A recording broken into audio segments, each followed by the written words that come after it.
Katohan vaan, jollain jäänyt postilaatikko auki. No ei muuta kuin postii sisään sit.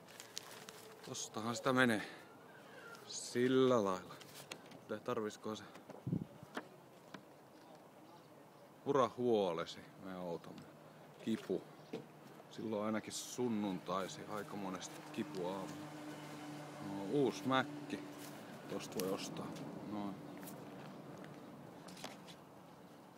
Ei oo hirveä sporttinen jätkä, mä luulen, että tää ei oo sille. Joo. Aina edullista. No sitähän se hakee. Sinne niin. Siellähän sitä rupee olemaan. Kato. Special erbjudande. Ei se varmaan semmoista tarvii. On kirkollinen jätkä. Sinne niin. Noin. Noniin. Otetaanko parit Fanta. Sitä saattaa tarvita joskus aamulla.